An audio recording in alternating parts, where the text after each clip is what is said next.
Okay. So, nandito tayo ngayon. Wait, okay. Cut. Dapat may ano. Cut. Okay. Oh, nandito pala kayo. Nandito pala sila. Okay, mamaya na tayo magbasa, guys. Okay, sige. Sorry. So, podcast. Mas professional na ngayon kasi may mga complaints na hindi masyadong professional yung mga previews. Masyado daw tayong lax. So, ngayon mas professional tayo, okay? So, pag-usapan natin ngayon ay Si Palatino. Okay. Pepe, kwento mo. Congressman Palatino has removed. Seryoso. Okay lang, go. Okay lang yan. Never been on a pod. Okay. Yung ano, di ba may white cuts? Meron, pwedeng i-white cut ni Frank yan, pero maganda yung, informal. Bilis, go. Congressman Palatino recently Binawi. withdraw niya yung support niya for the bill. Well, they're not gonna go on with the bill anymore. Okay. So this makes us really, really disappointed with Okay na, bro. so disappointed. Pero para sa mga viewers natin, ano exactly yung laman ng bill na yun? At bakit Cameraman, yung mo, ba't mo cellphone. nasabi na kailangan niyang, bakit sa tingin mo withdraw ni Palatino? Well, I suspect lang it's because of sponsors who threatened to withdraw their support for him. And as you know, we are a majority Catholic country, and votes are everything mean a lot to most politicians. So, ayun nga, I think na nadaan lang sa form of bullying, vote bullying, so to speak. So, according kay Palatino, kasi meron tayo actually ilalabas na interview nung time na hindi pa nila i-withdraw sana yung bill, nung full force pa. So, in-interview natin siya, may 2 teaser lang na nakapost, and konting editing na lang, and post-processing, at lalabas na yung full interview. So, makikita natin dito yung intentions ni Palatino before the full weight of the bullying or of whatever it was that convinced him na hindi na ituloy i-file yung bill took effect. So, yung ideals talaga ni Palatino, yung makikita natin dito sa video na to. And ang sinabi niya nga doon ay apparently a year na nilang pinagplaplanuhan tong bill na to. So, hindi siya impulse. Spur of the moment. Yeah. Talagang plinano na nila, napag-isipan na nila, pero baka hindi pa nila masyadong na-consider yung effects, yung reactions ng mga candidates. Sa tingin ko, medyo exaggerated. Ano yung pinaka-exaggerated na narinig yung response? Na binaban ng bill ang God. Yes, binaban yung God. I think, pag nakita niyo yung interview, pag lumabas na siya, isa sa mga parang masakit para kay Palatino na criticisms dun sa bill niya is that people think that he's banning God. Siyempre takitigil ako kay Frank. Hi, Frank. Okay, go. What's funny is Palatino's Catholic. Hindi a lot of people think na ano yan? Atheist. Atheist yan, komunista yan, or whatever. Okay. Yun, pero Chinek ko actually nung interview, wala siyang 666 dun sa ulo eh. So hindi siya atheist, sigurado kami doon. Chinek namin. It's pretty sad na secularism is lost on most people. Like, they think na just because you want to separate church from government is that you don't want any religious expression at all anywhere. They don't clearly understand where the religious expression should stop. Ano yung limits niya? Maraming nag-a-assume na pag-pass ng bill na to, hindi ka na pwedeng mag-pray sa cubicle mo, or hindi ka na pwedeng magdala ng rosary, or alam mo yun, parang or for example, basta hindi ka pwedeng maging a person of faith at all.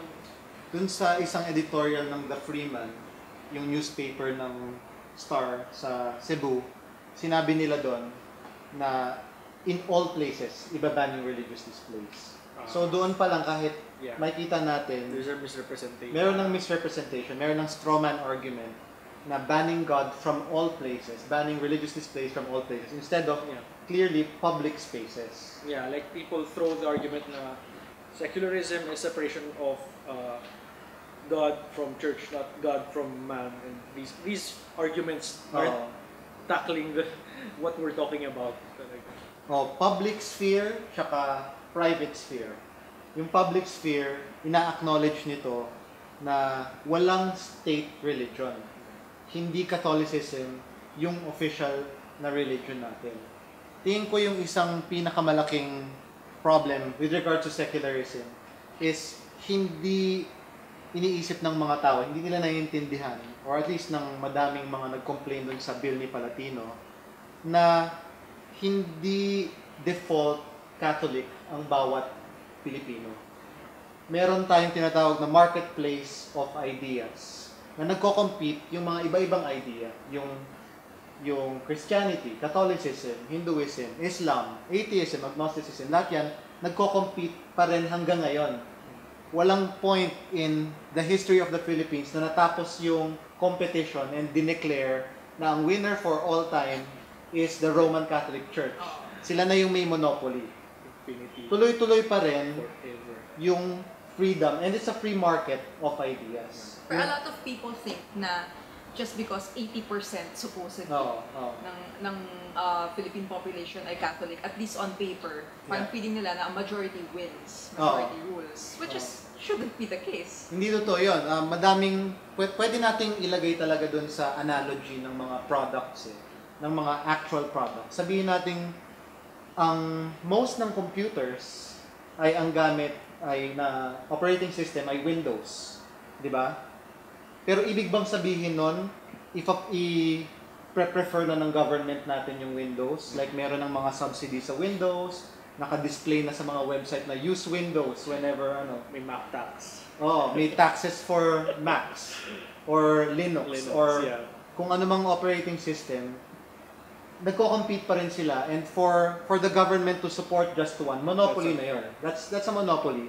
And it's wrong in business, and it's also wrong even in the marketplace of ideas. So hindi dahil madaming Catholics, ang i-prefer na ng government is Catholicism. It's interesting though na some people say na instead of banning religious expression in the state, they want to make it so other religions are more expressed. Parang they're trying to make it appear more equal, make the playing field appear more equal by saying, okay, you can have Muslim icons or Hindu icons or whatever other religious icons in government buildings and government offices. So that's fine. They're saying that's fine. But you're kind of missing the point here. You can't really pander to each and every religion. You have to clearly say na no religious expression in government. Yeah. And why don't we pander to every religion? Well, first of all, you can't pander to every religion kasi pandering by definition is dedicated to one, diba? So you can't give equal time to every religion because doing so would be, first of all, impractical. Imagine nyo na lang. Just imagine. A flying spaghetti monster icon. Okay, magkakatabi sa isang wall, sa isang religious display, yung Jesus na statue. Tapos meron dong spaghetti monster or siopaw na katabi. Or may katabi na Hindu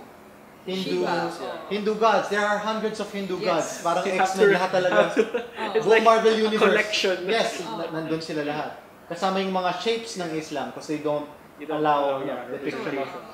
So, gaano kadaming space ang pwede para or siguro matchbox size na lang yung mga para kumasya yung madami, pero that would be absurd. And like if you're going to let's go to quoting holy texts, diba? If you read your holy texts, it's pretty clear that they contradict. For example, the Bible and Quran are at war with each other, diba? Like killing the infidel and so on. If you're free to express religious beliefs in government offices, sige, so let's say a Christian and a Muslim work in the same place. Someone puts a quote that says Islam is bad. Someone puts a quote that Christianity is bad. That's going to, it's like an incitement to violence already. It's not really a good thing. Well, of course, it's good to be honest with each other. But you talk with it, you don't do it passive aggressively like, go, ingat ka. Kailangan natin tandaan yung background ng secularism, kung bakit ba siya natatag in the first place.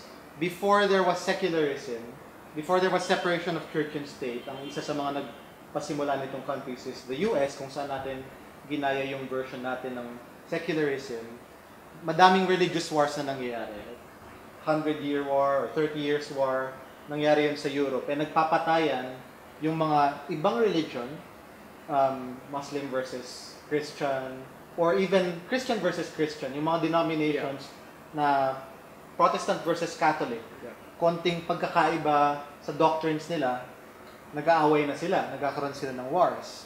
Protestant versus Catholic, dahil lang sa minor differences in doctrine or interpretation of their religious text. So, yung mga tao na napapersecute or may memory ng persecution sa Europe, tumakas sila papunta sa United States because there was a new and exciting idea na pinapasimuno ng founding fathers ng United States na sinabi nila, we will not have a state religion. We will not establish any religion as the state religion. And dahil doon, matitreat equally ang kung ano-anong mga religion and walang monopoly. So each religion will have an opportunity to thrive and develop. And imbis na ma-persecute yung mga Catholics, for example, nagkaroon sila ng opportunity to grow. And they've grown so much na sila na yung isa sa mga dominant religions, not only in the US, pero in the world. And it's kind of hypocritical para sa akin na nag-benefit sila dun sa Catholicism, I mean dun sa secularism, nung kailangan nila. Pero ngayon hindi na nila kailangan because they're on top, ayaw na nila ng secularism. So, conditional nga kumbaga. Conditional secularism. Conditional secularism. I wrote a satirical piece, ito yung link somewhere in the screen. Kasi nga nakakatawa na yung Pope in other places around the world na napapersecute yung mga Christians simply for being Christian. The Pope is asking for, and Christians or Catholics are begging for secularism. Pero wala. Pero dito sa mga parts of the world na safe ang mga Christians and sila yung dominant religion, to hell with secularism. So yeah. Balik tayo dun sa bill ni Bong Palatino. Of course, we're disappointed. We're really disappointed. We were hoping so badly na ito yung first bill talaga na went directly against the monopoly, the stranglehold that the Catholic Church has on yung religious discourse dito sa Philippines. It's the first. The RH bill, the anti-discrimination bill with the SOGI in it, indirect yung yung conflict. Pero ito, direct yung challenge dun sa monopoly ng Catholic Church. And we're so disappointed. Pero like we've been talking about, we understand kung bakit. Although, may mga, binabasa ko yung mga news articles about the bill. Tapos, I always go right after to the comments. Gusto kong makita kung anong pinag-uusapan ng mga tao tungkol sa bill. And, well, wala nung direct study about it, syempre, yet. But, a lot of what I've been reading are for, the people are for the bill. A lot of people, admit, maraming mga nagko-comment na Katoliko ako, pero naniwala ako na dapat, as a Catholic, it's only for being a good person to give everybody the right to blah blah. As in, it's it's very heartening to know that the public, from what I've been reading, is not that opposed to the bill. Understands that there's a need for this kind of bill, and the people who are going against Bong Palatino might just be like the few who are in power. Or the noisy ones. The noisy ones. The noisy minority. And Ako ang tingin ko dun sa mga taong mini-mention mo, Catholic ako, yung belief system ko yung dominant dito sa country, pero I want people to have religious freedom. Hindi ko sila gustong mawala ng rights dahil sa privilege ko. I think this is really the moral high ground eh. Yeah. You don't need this law. You don't need these rights. Pero you want others to have it. Hindi katulad ng mga iba na ang feeling nila, if others have it, it's kind of disadvantage to them. Although wala naman talagang mawawala sa kanila. Yeah, and I think people are more and more people are starting to take their beliefs as a private thing. Na Yeah. it's a more serious and well thought out personal thing that you have. Yeah, yeah. So if you have that, you're not threatened by if you are secure in your belief and you take it as a personal thing, Yeah. and you're not like dependent on seeing these these icons A piece of everywhere, these plaster. posters. Oh yes, confirming you Yeah, all yeah. the time. Yeah. Right? Diba? Parang if you're secure, it's fine that you Yeah. don't have those, because you could say, hey, I have faith. Yeah. And that's enough for me, and it makes me a good person. Actually, medyo na-spoil yung isang tinatry kong isulat na satirical post ngayon. Pero, hindi, okay lang. I can still write it. Like, yeah, no one watches just imagine this scene. Oh, wala naman. Hi guys. Hey, you two guys watching us. Thank you both of you for watching us. Ito-tweet ko lang naman. So, Hey, put your shorts on. so imagine, di ba? Tinanggal sa isang government office yung lahat ng religious displays. Wala nang mga Mama Mary na, wala nang mga cross or wala nang mga prayer na poster. So imagine yung effect dun sa mga empleyado. Parang bigla silang magiging atheist lahat. or parang magiging satanist sila bigla. Parang, ano nga bang religion ko? Tapos, I don't know who I am anymore. Why did you remove these symbols? It's like an item in Dota, like Yeah. +5 moral. Yeah, we can talk about Dota kasi wala naman nanonood. Or LOL. Bye or whatever. guys. Hindi, pero seriously, it's kind of absurd. And it's those people who are insecure about their faith. Na gusto nila, makita nila everyone around them is also Catholic to affirm their Catholic beliefs. Hindi nila kaya yung private, yung the integrity to hold their beliefs privately and yet be dignified dun sa kanilang paniniwala. So, ano pang, may gusto pa ba kayong idagdag tungkol sa bill na to? Okay, next actions. Baka, sorry, did I interrupt? Go Hindi, ahead. wala lang. I just hope that somebody else tries to push for something similar. Yeah, it's... Na hindi sila ma-dishearten o ma-deter sa nangyari dun sa bill ni Palatino. Medyo masamang precedent yung nangyari. Yeah, kaya nga eh. And so, dapat hindi nyo medyo... take as a precedent. Pag may ibang tao or ibang party list or ibang congressman or senator na mag-file, iisipin nila yung case ni Mong Palatino. Yeah. And it will take extra courage now, this time, Yes. because of what happened kay Mong. So, on our part, of course, hindi tayo part of that system. You're not part of the Part of the system. system. Not part of the system. Ang Ang pwede natin gawin dito is to continue raising awareness. So, nakapagsulat na tayo ng ilang post dun sa website about this issue, and we'll continue to write more. Isusulat natin yung background ng secularism, kung bakit dapat walang religious displays or ceremonies in public spaces. And also, gusto nating simulan na i-document lahat ng mga violations. Yeah. So, I actually started a Tumblr blog. It's my first na stinart. So, it's in churchinstate.tumblr.com. So, just send in to your pictures or videos or whatever of religious displays or ceremonies. Like, take pictures with the displays, send in the details, like kung nasan, kung kailan, and kung anong context, or kung may witty kayong caption, just send it in and we'll feature it on that website. Yeah. Tapos yun, like, para pag dumating yung time na meron ng gustong magtuloy nitong bill na to, meron na tayong database. Yeah. Like, the people, whoever's watching this from Davao, diba? Yeah. Tuloy na ba yun? Yung sa Davao, na may decree na kailangan lahat ng mga tao mag-First Friday Mass? Yeah, that was 2011, yung 2011, document na yun. Actually, okay. I also posted an image of that document dun sa Tumblr na yun. Yeah. You can check it out. And I don't know the status of that, pero if anyone from Davao can help us, Jong, any of you other free thinkers in Davao, please update us on this issue.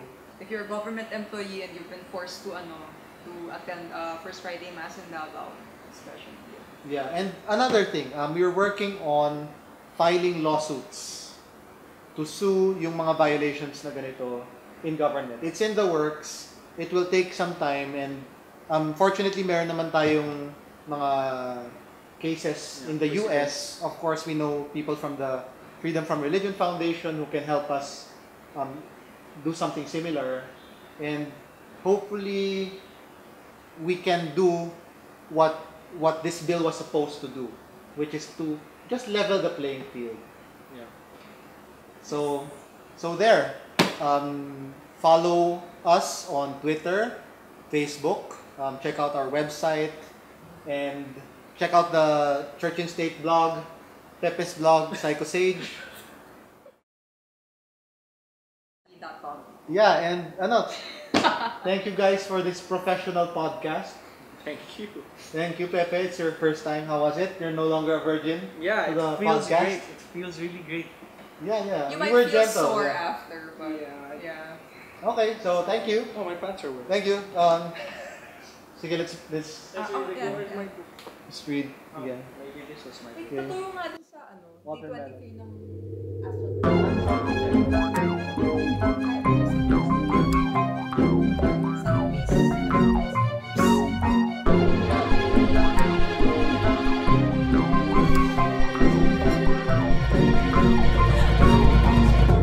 Chakra centers yan, bro. Like, sa buong kahabaan yan, bro. So, lol na tayo!